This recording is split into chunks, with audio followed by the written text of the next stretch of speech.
Welcome to Modern Goddess. Here we discuss everything mastering your mindset, wellness wisdom, upgrading your relationships so that you can unleash your divine goddess essence and live your authentic best self every single day. I'm your host, Cassie Aurora.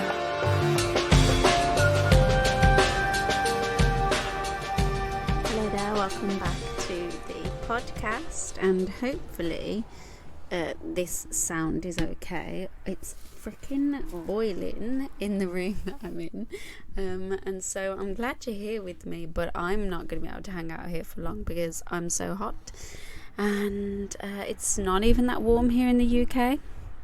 But I just recorded like an hour and a half long in-depth astrology forecast for the Soul Gym community, and I was just getting hotter and hotter, and I had to get my doTERRA peppermint roller and slather it all over me to cool down. So so today's guest I'm very excited to introduce to you. I'm having more guests just because, you know, I'm winding down for the pregnancy. I'm actually resting the microphone on my belly, and Bonnie, which is very highly likely the name that we've picked for our baby girl, has just kicked it. So I think she's saying hello to you. But yeah, her bum's like in the air where I'm resting the microphone, so she's either saying hello or saying, "Mum, get that microphone off my ass, please." So yeah, but it is literally now, hang on, let me count, 1 2 3 4 5 days until my doors open for Soul Gym membership. So the doors will be open from the 7th of April till the 9th of April, then they will shut until August. And let me tell you, the content in this Soul Gym membership and the platform I'm so happy with. Like, it looks so good, it's so easy to use, it has so much content. And you might be thinking, well, Cass is on maternity, so what's going to happen then? I've got content coming from you each month, so it's not just me on my own. I have meditations from me and Alex. I have Deb doing the womb work, the divine feminine activations and archetypes.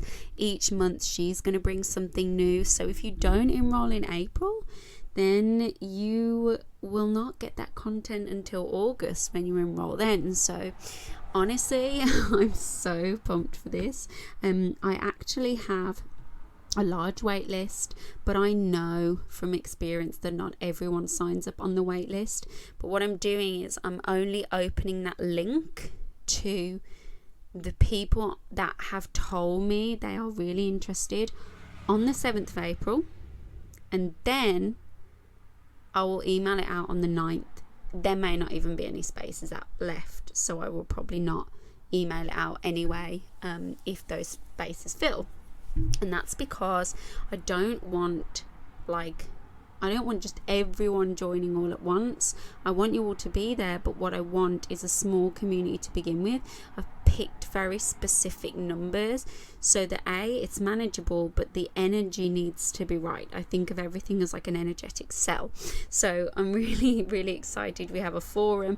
It's like a mini Facebook. You can like private message each other on there, which is really cool. But it's really nice, and it has like, my new website is amazing. It has like a free birth chart calculator, so you can get your birth chart up on there. There's, in the Soul Gym portal itself, you get loads. So there's the monthly healing circle, the monthly astrology forecast, which goes into detail for each of your signs. So you can do it for your ascendant, your sun, your moon. And then you also get access to my astrology basics course, so you will understand actually how to read your chart. You get access to my chakra healing course with over 7 hours of chakra healing music and meditations. You get monthly meditation updates, so every month I do new meditations with special music. There is the cryptocurrency 101, there is so much in this membership I can't even remember off the top of my head. And then every month Debbie will be doing some new divine feminine archetype work. I'm going to be doing abundance work just for May. I won't be doing that, but June, July, I'll be back doing it.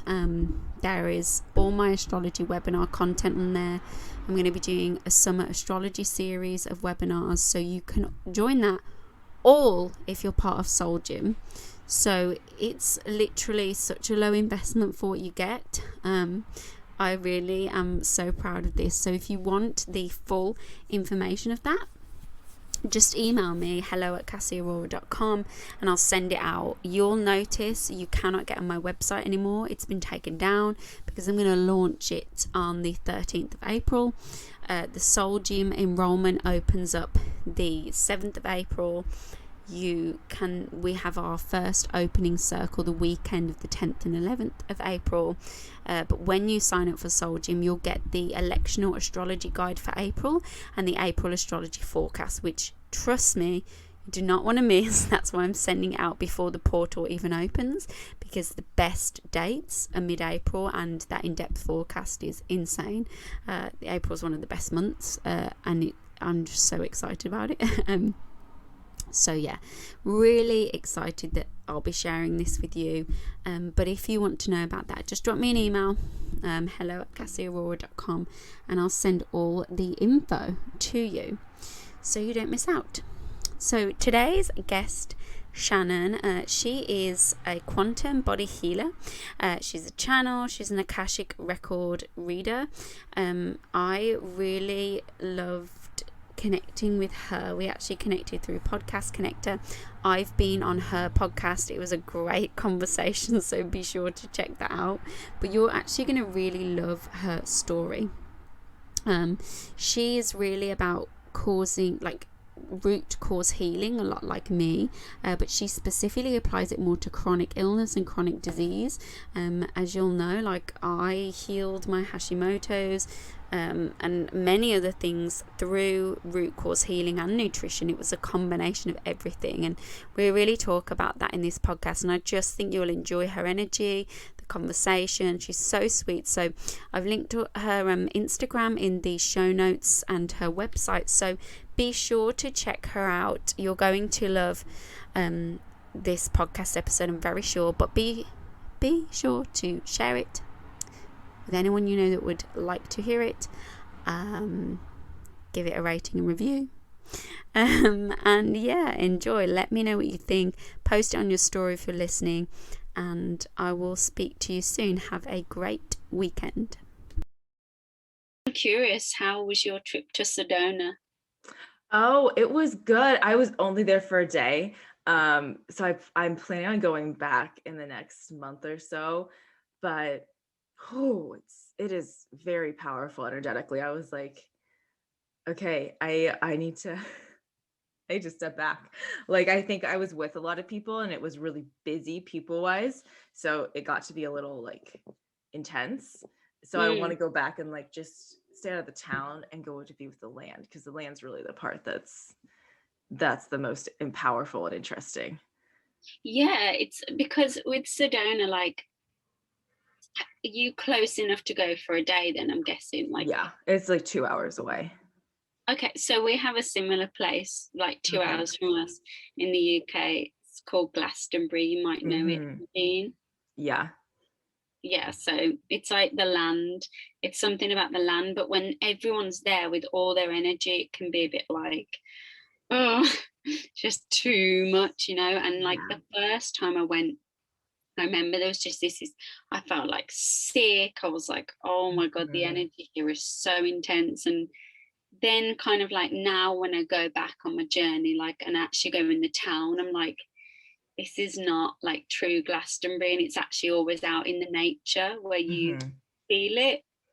Yeah. What is it? The like sandstone in Sedona? Is that what it is? Like the rock? It's the I don't know if it's sandstone. It might be. I just know they call them the red rocks because the rocks are all red. I'm sure that's sandstone, Yeah, it looks like it probably would be. I mean, it is desert still. It is still pretty deserty, so sandstone would make sense. Yeah, I went to Petra in Jordan, and that's all red rock. Oh, so cool. I really want to go there. If you, well, okay, if you go, let me know, because like I know some Bedouins that like live there that would take you round, and you Okay. do all the unconventional, but you also have to just be careful. Like us Yeah. two girls went and it was fine, but I don't know, like I don't think I'd want to do it again. I think it's Yeah. better to go with like there's a lot of harassment, which is sad Mm, because it's an incredible site, but it's just been, yeah, like mm, anywhere that kind of turns touristic, it just gets trampled. It's quite hard to yeah. find the true essence of it. But if you ask me, I'll kill these two guys, and we slept in like caves, and then we slept out in the actual mountains at night, and they like glow Wow. blue, and Yeah. we rode around like bareback on mules like by moonlight, and then slept out in the monastery, and like it's amazing, like the That sounds monastery so being just cool. this thing carved in the rocks. Yeah, so Yeah. Wow, that sounds awesome. Yeah. cool. I will definitely reach out before I go. Yeah. So, okay. Well, thanks for coming on the podcast, Shannon. Do you want to introduce yourself and tell people a little bit about you, what you do, who you are? Yeah. So, well, thank you for having me, Cassie. And so my name is Shannon. I work with the Akashic Records and healing. So I live in Arizona in the US currently. I've moved around a lot, which has been a huge part of my journey of like learning different things in different places, like especially from the land, like learning different, I don't know, just learning from the energy of where I've been. I spent 2 years living in France, and that really like opened up a lot for me. And it's interesting because astrologically in France, like my astro geography lines are like kind of about that where I was. Oh, So yeah, that's really been a part of understanding the energy and how I work with it.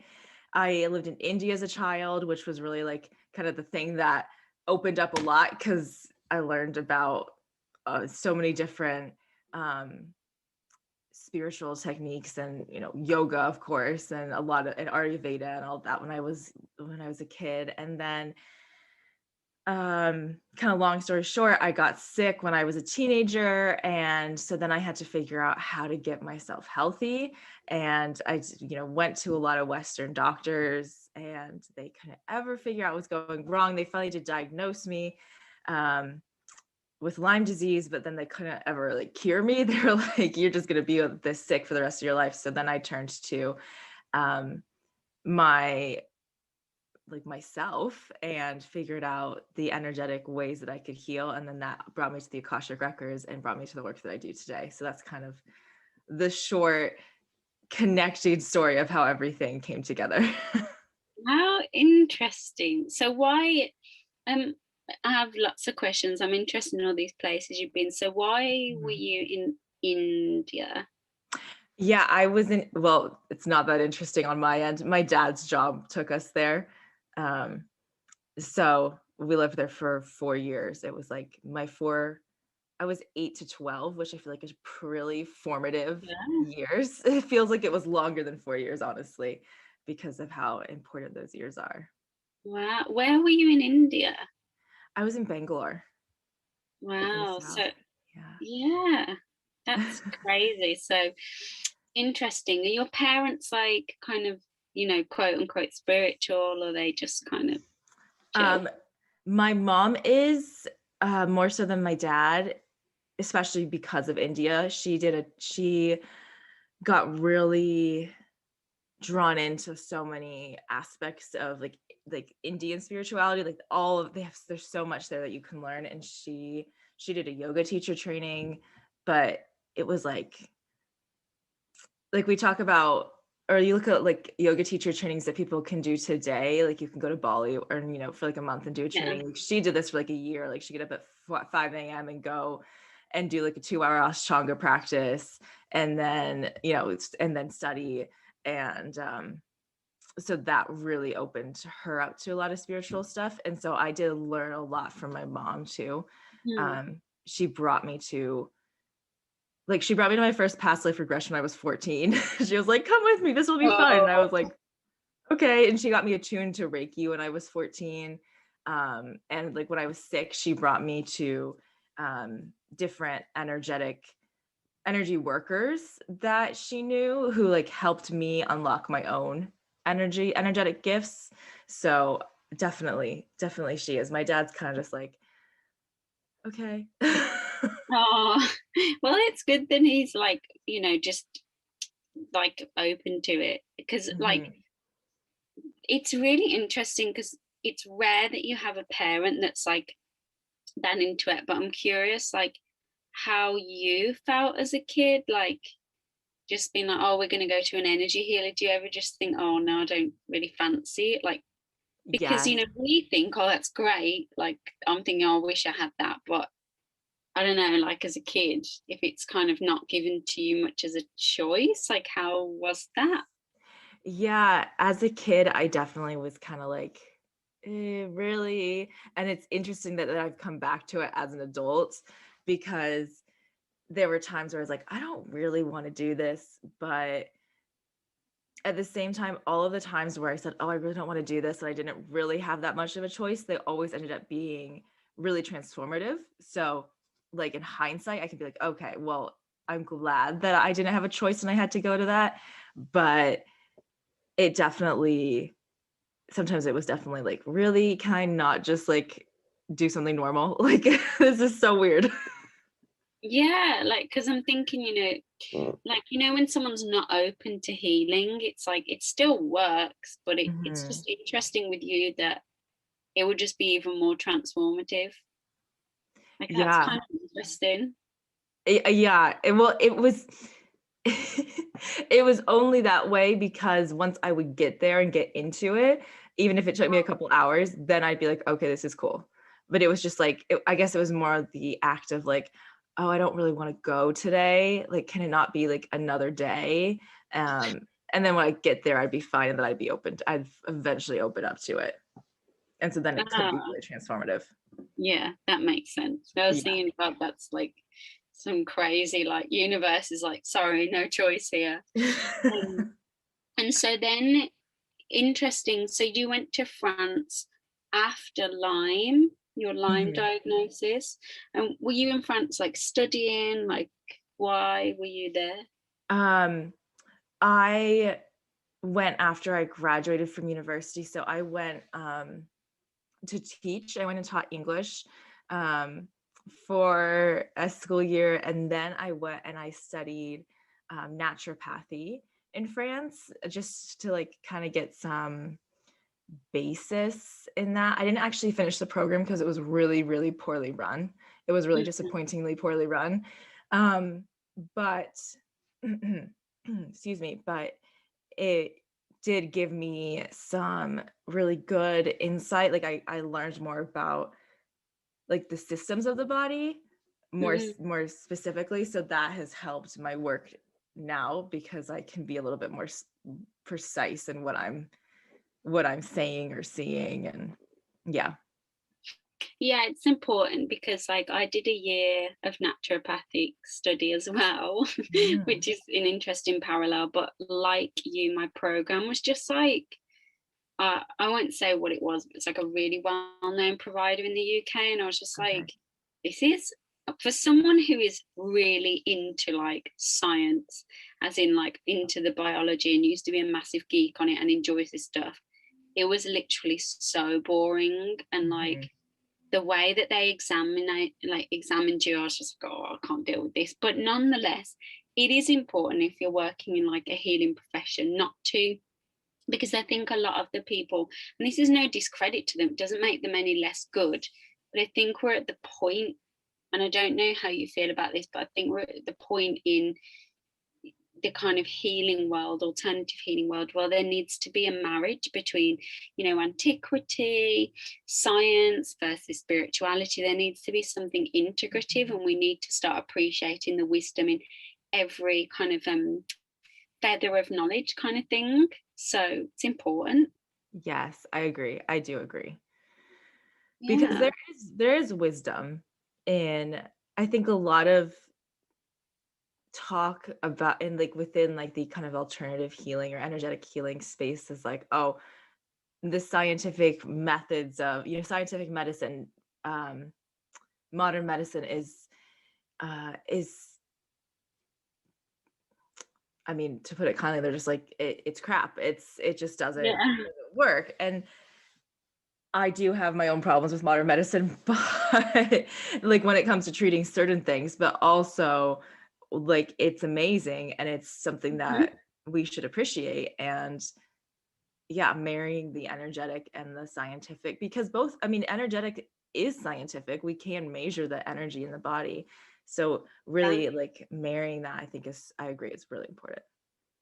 Yeah, I mean, it's definitely like I agree there's a place for it in healing. Like Mhm. sometimes, if we were to take an anti-anxiety medication as an example, it's the first thing that popped into my head. It's like sometimes because something is so debilitating, it's like it's hindering you from getting to a point where you can be in healing. So it's like, Mhm. what about we use that, okay, sometimes we can shortcut things. It's okay to shortcut things as long as you're going back and then dealing with stuff. I think it's about getting people in the right space. And if, Exactly. like if my leg gets run over by a tractor, like you won't catch me like trying to rake it. I'll be down flipping the A&E department, like fix my leg. So Exactly. no, and one thing people say, because of me being pregnant at the moment, is like they're always like, oh, well, women have done this for thousands of years, da da da, and I'm like, I agree. However, lots more babies probably died as well, so it's like, you know, we need to see the pros and cons in all of this. Yeah. Oh, absolutely. Yeah. There are definite benefits that we have to having modern medical techniques, like especially surgery. I'm like, thank God that we have surgery that works now. I mean, yeah, that is a 100%. huge lifesaver. Yeah, and so in your healing journey, you mentioned Lyme. Now, Mhm. I know Lyme is like one of these things that I don't even know, I might have it, who knows? But like, I know that it's really common in the USA. Like, I feel like it seems way more common over there. But I do know my my naturopath who I worked with spent a time healing from it, and it can be really debilitating. So Mhm. what was that journey like? Because obviously it's hard to even get a diagnosis for Lyme. Yeah. So what was that like? How did you start to feel? And then obviously Western medicine didn't do you many favors, although they got you a diagnosis, I'm guessing.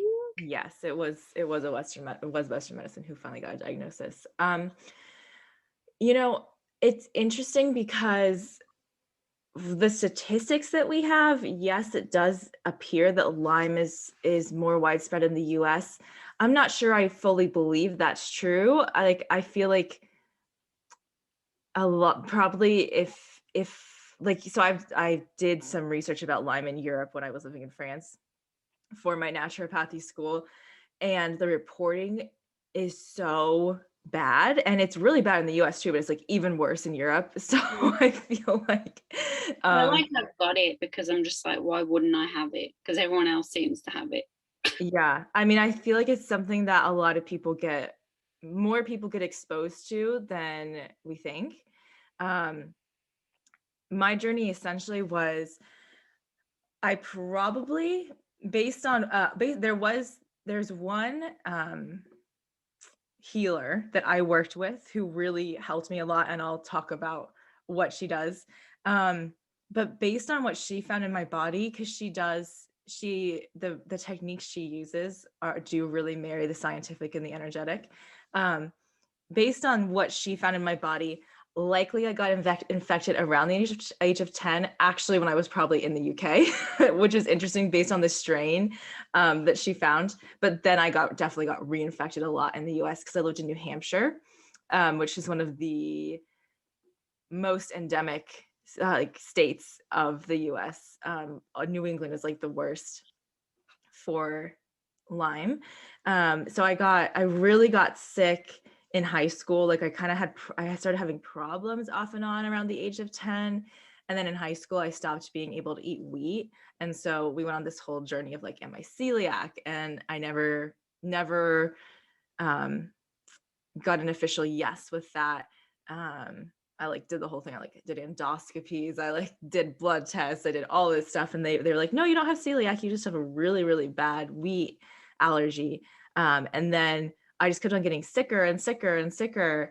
And finally I started seeing a naturopath because my allopathic doctors were just running all these tests. They were like, well, maybe you're diabetic, or maybe you have lupus, or maybe you have like XYZ, and Yeah. nothing ever came back right. And so I went to a naturopath, and even she didn't get it for a long time. She was like, oh, well, I think you have like chronic sinus infections. And so I like treated those for like 2 years. And then I came back. So I went off to school. I went off to university, like still really sick. And after my first year, I came back and I spent like a week in bed. And one morning I looked in the mirror and I had this huge rash on my butt. And so like I hadn't noticed it. And one of the symptoms of Lyme is getting a rash, but only like 30% of people get it. So I was really lucky. I got this rash. I went to, finally got this rash after like, who knows how long I'd been sick at that point. But I must have gotten reinfected, rebitten. And I went to an emergency room and they gave me antibiotics. And then I went back to a naturopath and she gave me more antibiotics. And then I was sent to this doctor way up north who was literally insane. He was the reason I stopped going to allopathic doctors because he put me on so many antibiotics and he wouldn't let me take probiotics. He wouldn't let me take supplements. So I was like, but I worked with him for a year. And by the end of that year, I had no ferritin in my body. I had no vitamin D. I had no B12. Like I was like, how am I standing? Oh. My gut bacteria was like completely wiped. He put me on doses of antibiotics that when I later told doctors how high of a dose he put me on, they were like, that shouldn't be legal. Like, I'm not sure that's legal.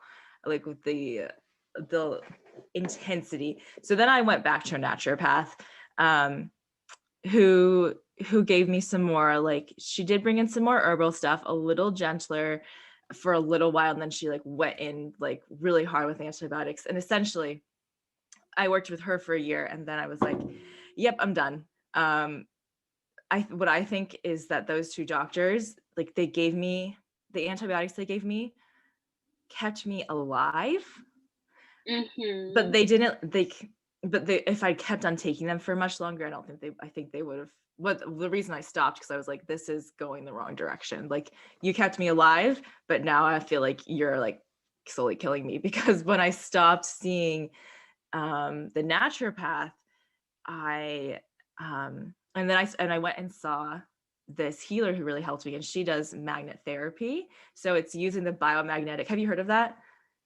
Yeah, I'm actually learning biomagnetic healing now. Okay. Yeah, it's something that I really want to train in as soon as, like, right now they're not doing trainings here because of COVID, but was like in-person ones, as soon as they do, I want to train in that.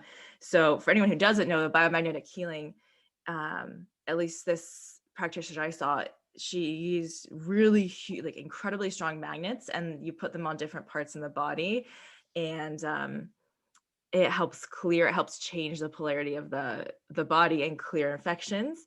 And so I started seeing her, and I stopped seeing the naturopath. And when I started seeing her, I was like, yep, I'm probably gonna, like, I genuinely thought, I was like, yeah, I don't think I'm gonna be here in a few months. Like, I was just like, my body was just done. And she's even said that to me like later. She was like, yeah, I didn't think you were gonna be here. I wasn't sure if I could help you. And so she helped me immensely get to a point where my body was not healthy, but comfortable enough that then I was able to go and I did a lot of EFT tapping, and I did one workshop that was a quantum EFT tapping workshop.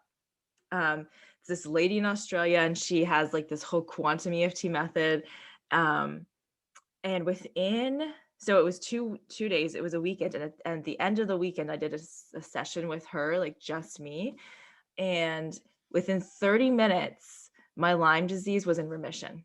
Like I walked out of that and I was like, I was like, oh, I'm healthy. It was just like this feeling. And I went back and saw my magnet therapist a couple weeks later, and she tested me and she was like, okay, so the like hundreds of infections that were showing up 3 weeks ago are not here anymore. Like I don't have anything to clear.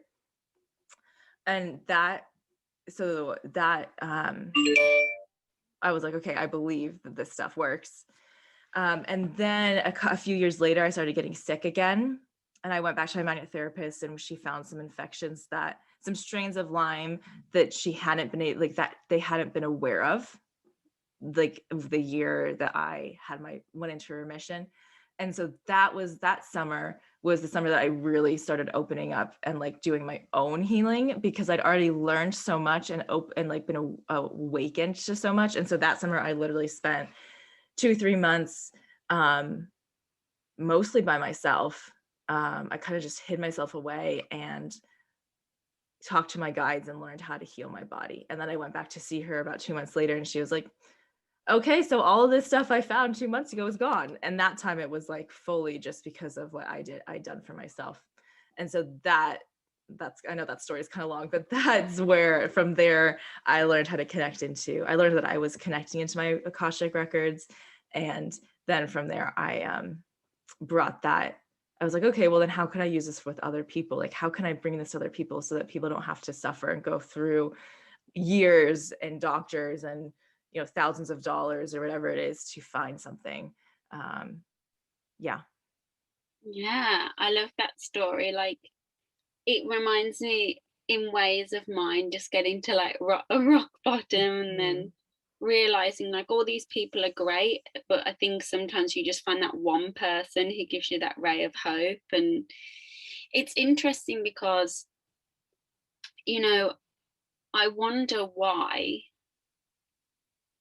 because obviously now it's different, but it's really interesting why you're a vibrational match to Lyme and it just like getting you so bad. Like I definitely had like a lot of horrible illnesses when I really wasn't listening to my body and definitely healing myself from the inside out. And I think that's definitely the direction we're moving in, is that empowering others to be able to do this. It's like rather than being reliant. But I'm curious, like, why do you think you were a vibrational match to Lyme?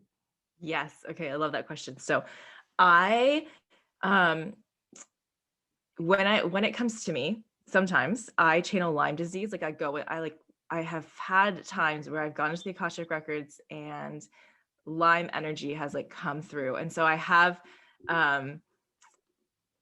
on my own podcast, like the earliest episodes are about how like Lyme energy and how it channeled through to me. Oh my gosh, you're literally as wacko as me. Like with my clients, I'm like, okay, I want you to take on the consciousness of your like disease. Exactly. And it's like sometimes like all gnarly. It's so interesting. It's so powerful to do that. So it was actually exactly a year ago that I was like, okay, I'm going to go in with the intention of channeling Lyme disease and see what comes out. And it's the first off, it's like the most beautiful energy. I expected it to be like gnarly and gross and like dark. It's beautiful. And it's so vibrant. And so I was like, okay, so what gives? Why do you make people so sick? Yeah. And so what I've channeled about Lyme is that it comes from like source energy. And it's the reason it's so widespread today is because its actual purpose is to come down to earth, and the people it comes into are the people who signed up for it, right? So there's the whole soul contract thing there of like, okay, this is how you signed up to awaken, because that's what Lyme, like the energy, when I talk to it, calls itself the awakener. It's like, you call me Lyme, I'm the awakener though. Like I come down into your body to awaken you. And that's the experience a lot of people I've worked with and met and talked to have had. And the people who, like, you know, someone listens to this and listened to this and was like, well, I've had Lyme and I'm still sick and I don't feel like that's happened. There's still, obviously there's, then I would say go talk to the energy yourself, or like, you know, see what peace there is there for still for you. Because the point of the energy is to awaken us. And because it's such a high vibrational energy, that's why it makes the body so sick. It's because it has to integrate it. And the Yeah. further off your alignment, your path of alignment you are, the more sick you get. So I was like definitely super off I was super out of alignment when I got it.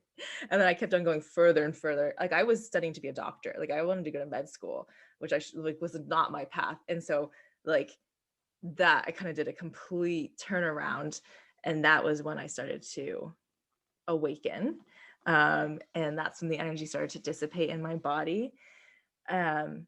And then the other thing that I've channeled is that I was one of the people who created Lyme disease, or one of the souls who created Lyme disease, because I was like, this is going to be a really great awakener. And so I was like, okay, so I just take responsibility for that in my own life of like, okay, well, if I created this, then I can learn how to work with this. Like, but that was kind of wild. I was like, oh, wow. Okay. I always think like there is nothing that source can give us that we can't handle. Plus, because if we look at it like from the, and this isn't to excuse anyone's suffering, because there's nothing worse than listening to a podcast if someone out there is suffering and listening now and we're going, but really you are God and God is literally, you know, expressing himself for you, so this is you. Right. But at the same time, like, it is, you can't have anything you can't handle, like, and you know this, like your greatest suffering is often, it's like, have you, is it, I don't know if it was you actually, have you read The Prophet by Cahill Gibran? I'm sure you have. I haven't, no. Oh, you love it. There's this passage about pain, and it talks about how pain and suffering, but just in a really poetic way, is so imperative, because it's like almost the opposite frequency of like intense joy. And that actually kind of is quite interesting how you explain that with Lyme. And I'm curious, I don't know, I feel like these questions are coming to me. They're not something I would normally think of asking, but like, when you were sick at that time, like how did the rest of your life look? Particularly, like, did you have like recurring dreams about anything that resolved? Because I feel like I should be asking you about your dreams for some reason. That's so interesting you asked about dreams, because I did actually, when I was really sick, I one of the things that Lyme, when I got really sick, kind of took from me was my athletic self. I was a really what's the word? I was gonna say obsessive, which is kind of true too, but intense athlete. I went to school, like I went to university to, part of the reason I went to the university I went to was to run for them. I was a cross country and track runner, so a long distance runner. And I couldn't do it. Like I stopped being able to do it. And I would have recurring dreams for years until I finally let go of being able to like be out. Like it was like, really, it was about freedom. It was like, that's probably what it boiled down to. But I would wake up crying because I'd have a dream where I was running, or I was like out free, like able to move. And then I'd wake up and my body would still be like painful and couldn't move properly and just like not healthy. And so, yeah, those were my recurring dreams. It was really interesting. It was all about my body. Yeah. Did they change like when you got better? Like, was there a shift? I'm just curious, because sometimes it's like, because there was such a shift, I guess you're obviously not going to have that dream anymore. Right. That dream is gone. Have I had other recurring dreams since then? It's a good question. Or did that dream like resolve? I don't know why I'm interested in this. It just stopped happening. Yeah, it's resolved. It just stopped happening. And then since then, my dreams have definitely gotten more. I used to lucid dream a lot actually when I was sick. Like I would lucid dream all the time. And I don't do that as much anymore. Like I do, like if I sit down and like to sit down and meditate, then I kind of sometimes will Yeah. fall into like a lucid dreaming state. But that's more like intentional. I would literally just um I would get sleep paralysis all the time as well. And so I would have like the recurring dreams and like sleep paralysis and like would lie down and then like be in completely different realities. It was really interesting. Mm. I Yeah. think as well, like when that's all fun and games, but when you're quote unquote sick, it's like actually that isn't good quality sleep. Like it's not something that you want to be happening because it's like your body can't get that deep rest, you know. Yeah. And I think in the new agey world, everyone's like, yeah, check out my crazy ass dreams. And whilst it is interesting, it's also like, you know, that doesn't sound healthy to me. Mm-hmm. There is definitely a time and a place. Like I'm doing a shamanic apprenticeship right now, and my shamanic teacher, she'll say to me some weeks, she's like, you need to really sleep. Like I need you rested to continue doing this work. So when you go to sleep, like tell your guides you do not want to have dreams, because when they're really crazy dreams, like you're probably traveling, right? You're probably astral projecting places, and so you're not getting the same kind of rest. It's really cool, but you're not resting your body. No, definitely not. Like I always know the dreams that I went through a period of like having mad dreams like a few months ago, and I just felt like freaking shattered all the time. Yeah. So let's take a little pivot. So I'm interested to hear what's like the weirdest healing experience you've had. Like obviously healing from Lyme it's profound. I wouldn't say like weird, Yeah, it's not but weird. still, Yeah. but I always have these moments where I've been like doing a Reiki or just doing some kind of thing, and I'm like, this is the weirdest outcome ever, or just a strange experience that made no sense. And I love hearing these wacky stories. So I'm just curious if you have any. Yeah, let me think. Let's see.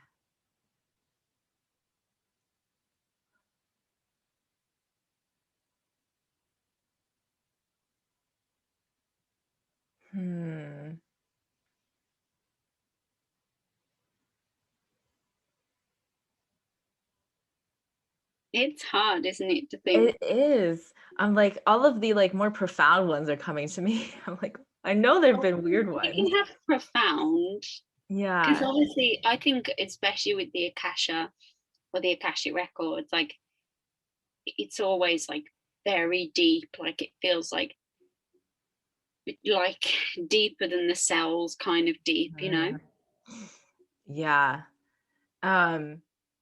I mean, the funniest things that happen really are like funny guides will come through, like a guide will come through from sometimes they'll come through from like a star or a planet, and I'm like, I don't know where they're coming from, but I can feel that they're like love, so I'll let them come through, and then they'll just be like kind of funny. But usually I can't think of any funny stories off the top of my head. It's usually more like going into whether if it's for myself or for someone else, it's like a lot of past life stuff comes up, and so but it's usually sometimes there are funny ones, sometimes there are funnier past lives, but a lot of the times like the things that people hold on to are not the funny things, they're like the sad or horrific things. Yeah, I can't think of a lot of funny things right now. I'll have to think about that. Now I'm like, I'm sure there must be something, but I can't think of it. I'm curious, with your like with past lives, how have they been important for you, like with your healing journey? Yeah, so when I think of past lives, I think of it in a couple of ways. One, like there's obviously like the kind of um what's the word I'm looking for? So on one hand, there's the obvious way of like the past lives that we have had as our soul has had. But then also when I tap into past lives, there's also the collective frequency, like your soul collectives past lives. And there's definitely a difference. So when I tap into my own past lives, I always check it and ask, is this an actual past life of mine, or is this is a frequency I'm tapping into from my collective? And that's been really healing because it's helped me to detach from, because a lot of things that come through are collective, and it's same for other people. A lot of things that come through are collective because we're holding collective DNA in our body. It's been huge for me though in understanding what collective patterns I'm holding so I can release them. And then that's the same thing I do with other people is when we go into the past lives, if it's the past life that's literally theirs, then we go a little bit more deeply into it. But if it's like something comes up collectively, then it's like, okay, well, this is easy. We can just release that. You don't need to hold that. So I see it in those two ways. Cause I think a lot of the time we hold on to past lives and we're like, oh, anything that comes through, like, oh, that must be mine. But it's like, it's probably not actually. Like if you have so many things that come through, there's probably at least half of that's collective that you're just tapping into. Mm-hmm. Yeah. I mean, when I've had past life regression, I've done a few and I do it like every now and then. And I'm like, sometimes they're just like so mundane. Like I'm just fast forwarding through life. I'm like, there's not much going on here. And then they reflect, and yet you're watching something a bit like on a cinema screen, and like not that much is even happening, but like the emotion around it, it's like huge, really deep, and it's just strange. And like I always think, it's more yours when there's something very deep and profound about it. But it's just so mundane. Just like, this is so weird. Right. If it wasn't yours, that mundane thing wouldn't affect you. You'd just be like, oh, okay. But yeah, exactly. When you feel that emotion, you're like, yep, that's fine. So, all right. So we are kind of like getting to the end now. So I wanted to ask you a few questions. The one I wanted to ask, if you could have like 3 people to dinner, anyone in the world, can be past, present, dead or alive, who would they be and why? That is a good question. I've actually never been asked that question before, so I'm gonna have to think for a second.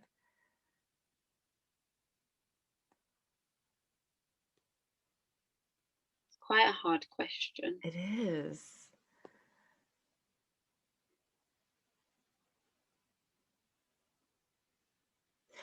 So someone I'm really fascinated by and I would love to talk to is Mary, Queen of Scots. I think she's really fascinating. So I guess her, I don't know, for some reason her story really fascinates me. And then,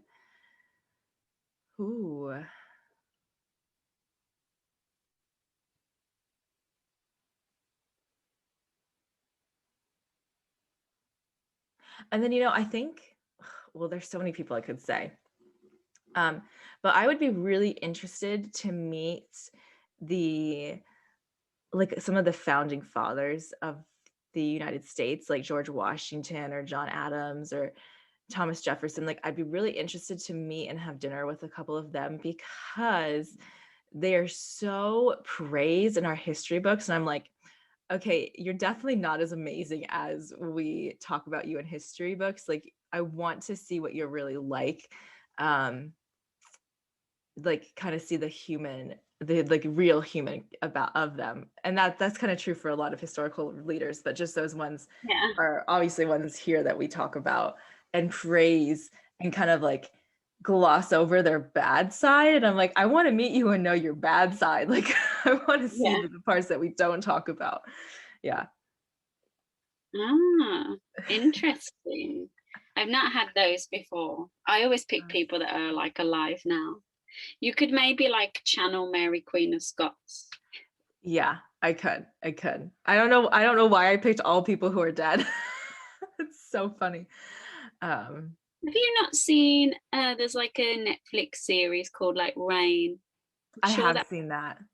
Yeah, isn't that about Mary Queen of Scots? Yes, it is. Yeah. I couldn't watch it after Francis died. I was like, what's the point?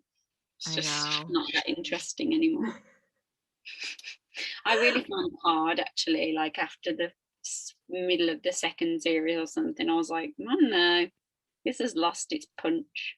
Yeah, it did get less good. I finished the whole thing because I was like, oh, I really want to watch it. But there's a movie too that I watched a couple of years ago that came out about Mary Queen of Scots. I don't know what it was called, but it was really good, really well done. Interesting. Yeah. I may have to like go and revisit her story. Yeah.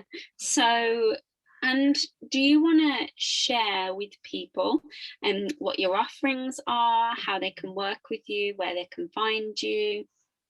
Yeah, so you can find me. My website is healingintuitively.com.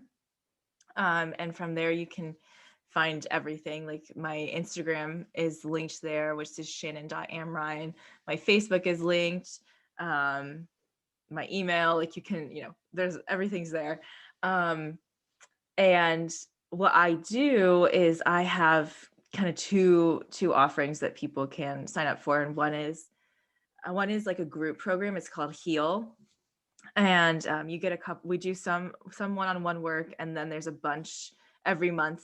We do group healing work together, and you get and there's an online course I've created that you can like follow along with. So that's for like empowering you to be your own healer. Like you get the support from the community, and then you can use that information to be your own healer in any way that you are looking to heal it, whether that be physical or, emotional, spiritual, mental, whatever it is.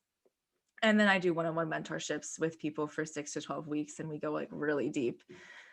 We go in, we like do one session a week, and we go super, super deep into that. And so that's on my website too. And yeah, you can connect with Instagram is really the easiest place to connect with me, probably, that or email. But yeah, that's where you can find me. Fantastic. Thank you. I'll be sure to link it all in the show notes. And is there any message you would like to leave the listeners with today? Yes. I think the most profound truth that I found that I think is really powerful is just to restate something that I think everyone's probably heard, but we don't really take in, which is that our bodies can regenerate themselves from anything. I truly, truly believe that, like a lizard. Like I really think that we can. Maybe I don't know if we can regrow a leg. Maybe not quite. We're probably not like quite tapped in enough as a collective yet to do that. But we can regenerate from anything. So that means that anything that's going on with you, you can heal. There's never a place where I don't believe healing is possible. And so for whoever's listening, whatever's going on, because I do think that I also believe that we're all like, life is essentially a journey of awakening, and awakening is in many ways about healing. And it's just like, how do you conceptualize healing, right? Because we're always finding new shadow wounds or triggers or whatever it is that we can be more aware of and work through. And so there's never a place where you have to be stuck in that. Like you can always heal. You always have that ability. Yeah, the body can heal itself. It can. Yes. I love that. Well, thank you so much, Shannon, for coming on today. It's been my pleasure. Thank you so much for having me, Cassie. This has been so fun. Thank you.